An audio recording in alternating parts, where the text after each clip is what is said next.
অসমৰ জনপ্ৰিয় অভিনেতা ৰবি শৰ্মাৰ বৰ্তমান বয়স কিমান তেওঁ কিমান পৰিলে লগতে জনপ্ৰিয় অভিনেত্ৰী প্ৰীতি কংকনাৰ বয়স কিমান তেখেতে কিমান পৰিলে তেওঁলোক দুয়োজনৰে বাস্তৱ জীৱনৰ কিছু নজনা কথা আজি আমি আপোনালোকক জনাই যাম যিহেতু বৰ্তমান সময়ত তেওঁলোকৰ বিষয়ে সোশ্যাল মিডিয়াত খুবেই চৰ্চা হৈছে ৰঘুপতি চিনেমাখন যেতিয়াৰে পৰা জনপ্ৰিয়তা অৰ্জন কৰিবলৈ সক্ষম হৈছে তেতিয়াৰে পৰা মেইন হিৰো আৰু হিৰোইনৰ বিষয়ে বৰ্তমান সময়ত সোশ্যাল মিডিয়াত চৰ্চা হৈছে তেওঁলোকৰ দুয়োজনৰে বিষয়ে আজি আমি আপোনালোকক সকলো কথা জনাই যাম তাৰ বাবে আপুনি ভিডিঅটি চাই থাকিব জনপ্ৰিয় অভিনেতা ৰবি শৰ্মাৰ জন্ম হৈছিল নলবাৰী জিলাত 1969 চনত বৰ্তমান জনপ্ৰিয় অভিনেতাজনৰ বয়স হৈছে 44 বছৰ ৰবি শৰ্মাই DAV স্কুল উলুবাৰীৰ পৰা উত্তীৰ্ণ হৈ কটন কলেজৰ পৰা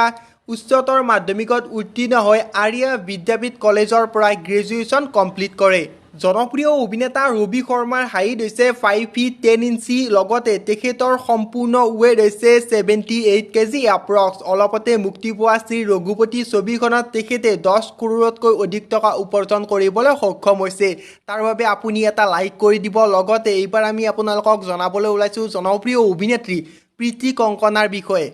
অভিনেত্ৰীগৰাকীয়ে জন্ম হৈছিল 21 ডিচেম্বৰ 1991 চনত বৰ্তমান তেওঁৰ বয়স হৈছে 32 বছৰ শিক্ষা জীৱন আৰম্ভ কৰিছিল গুৱাহাটীৰ পৰা পাছলৈ কটন কলেজৰ পৰা HS আৰু দিল্লীত অনুষ্ঠিত IMSৰ পৰা মাছ কমিউনিকেশ্যন কমপ্লিট কৰে জনপ্ৰিয় অভিনেত্ৰী প্ৰীতি কংকনাৰ হাইট হৈছে 5 ফিট 2 ইঞ্চি লগতে তেখেতৰ ৱেট হৈছে 48 কেজি এপ্ৰক্স বন্ধুসকল জনপ্ৰিয় অভিনেত্ৰী প্ৰীতি কংকনাই মডেলিঙৰ জৰিয়তে অভিনয় জগতত খোজ দিছিল বন্ধুসকল আপোনালোকৰ মাজৰে বহুতে জানিব বিচাৰিব যে জনপ্ৰিয় অভিনেত্ৰী প্ৰীতি কংকনাই বিবাহপাশত আবদ্ধ হৈছে নে নাই আমি আপোনালোকক জনাই দিওঁ যে জনপ্ৰিয় অভিনেত্ৰী প্ৰীতি কংকনাই বিবাহপাশত আবদ্ধ হৈছে জনপ্ৰিয় কণ্ঠশিল্পী শ্ৰীমন্ত শেখৰৰ সৈতে তেওঁলোকৰ এটা পুত্ৰ সন্তানো আছে বন্ধুসকল আজিৰে ভিডিঅ'টি চাই আপোনালোকৰ কেনেকুৱা লাগিল কমেন্ট কৰি জনাবচোন লগতে যদি আপুনি এতিয়ালৈকে চেনেলটি সাবস্ক্ৰাইব কৰা নাছিল সো সাবস্ক্ৰাইব কৰি ল'ব